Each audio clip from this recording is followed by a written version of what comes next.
Because our old self, our old fleshly self, parts that aren't quite crucified with Christ, rise up. And the old lusts, and the old impurities, and the old obsession to always win, and the old egotism, and all of those old tapes. And you know, some of this is in my very DNA.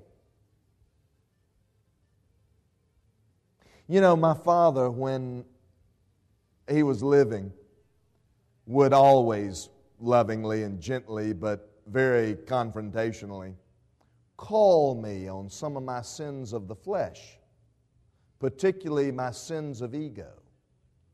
And he would say something like this: son, you come by that honestly. I've had to struggle with that my whole life. In fact, your granddaddy struggled with that. In fact, your great-grandfather had that same inclination. Y'all know what I mean? Yeah. Some of this is kind of deeply embedded.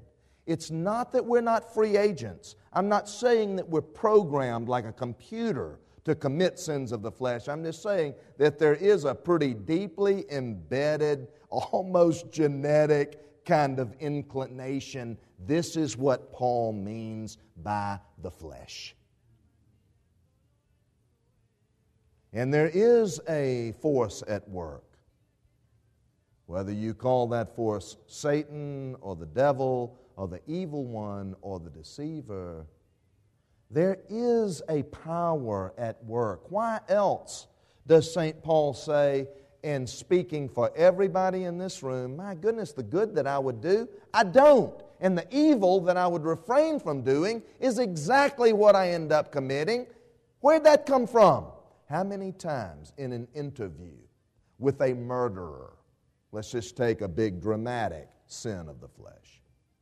How many times on a news program when a murderer is being interviewed? I think of Carla Faye Tucker, God bless her soul. You remember that name several years ago. I don't know why I did that. I was out of myself. I lost my mind.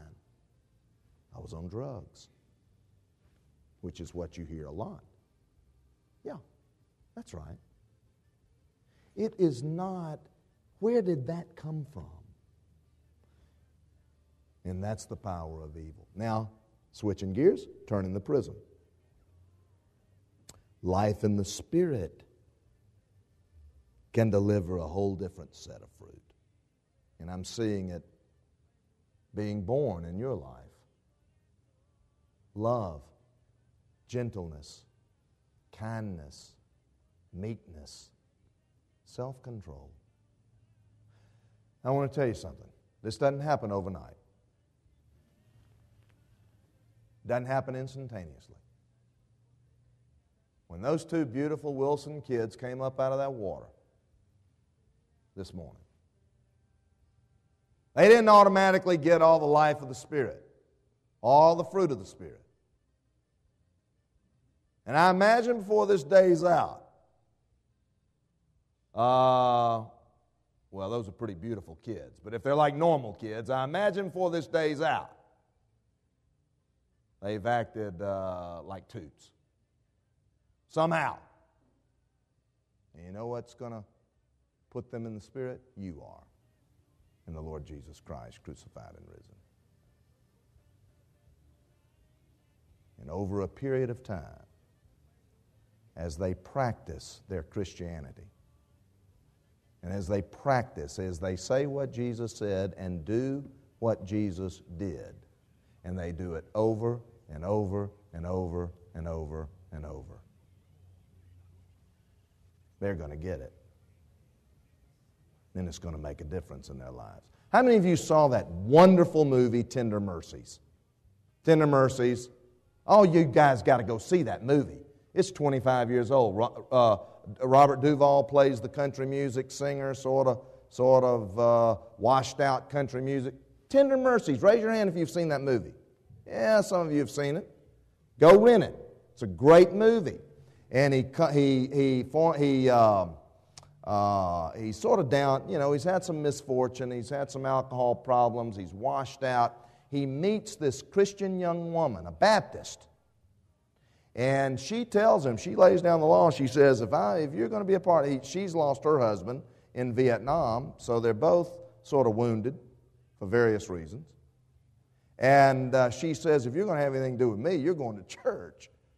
Well, lo and behold, he gets converted at the Baptist church. And one of the reasons why you'll like it is it's all set in Texas, and it's set in a little community like Brownwood. I mean, you're going to be able to relate to it. And the Robert Duvall character, Sonny, I think is his name, makes his profession of faith, gets baptized with his stepson. And this is one of the Hollywood portrayals, by the way. If you've ever seen Robert Duvall's... How many of you saw the movie The Apostle? Come on, you folks need to get out more. Go to the store and rent that movie, The Apostle. These are two good movies. That's another Robert Duvall movie. He plays a Pentecostal preacher who succumbs to a sin of the flesh, and then it's a story of renewal and restoration. But the Robert Duvall character and his son, his stepson, are baptized together. And they're driving on their way home. And the little boy asks his stepdad, Sonny, do you feel any different? And he thinks for a minute. It's all very reverently done. It's all very respectfully portrayed. It's one of the Hollywood depictions of church and the Christian community that is very discreetly, very accurately, very respectfully done. And it's interesting about Duvall's movies. He makes sure of that. I don't know his background. I'm not his PR agent. I'm just saying there's something about that guy. I've seen several of his movies. Maybe it's because he's a Texan. I don't know. But do you feel any differently? He thinks for a minute. He says, no, I really don't feel any differently. And the little boy says, neither do I. I think that is so completely honest. That's what I think that is. Honest. Because there isn't anything magical. It's not the end of anything. It's the beginning of everything. And it's a life that begins in the Spirit. And you help me to respond in the Spirit, not in the flesh. And we've just come out of this meeting, Donald, and I said to your committee, sometimes your pastor's going to respond in the flesh, and he's going to be impatient, you're going to push his buttons or something, I don't know what it is, and you've got to say, Pastor, hold on. You're better than this. You're bigger than this. You can set a better example. You're in the Spirit. I was telling my friends at lunch, Dr. Tu, as your committee searches for this pastor, in Lubbock, Second Baptist Church, I was 31 years old when that 1,100-member church called me. I did not know beans when the sacks opened about how to pastor a big old church. And God blessed us, and we grew, and we were able to accomplish a total massive relocation, and it was the thing for us to do. It was the right thing for that church to do, and tremendous, beautiful unity about it, and so forth and so on, and we were able to baptize hundreds of folks. The church grew to 1,500 members, and it was just a lovely, lovely experience. But here's why. Here's why. Those people made it work. They made it work. They made it work. They made it work. It didn't hurt that I married one of their daughters. But that's kind of what I mean. That's sort of it. I was family. Are you with me? I guarantee Second Baptist Lubbock is a church that has ordained women deacons for many, many years, starting way back in the 70s. I got a funny story to tell you. I guarantee you, I was the only Baptist preacher in America whose mother-in-law was the chair of his deacons.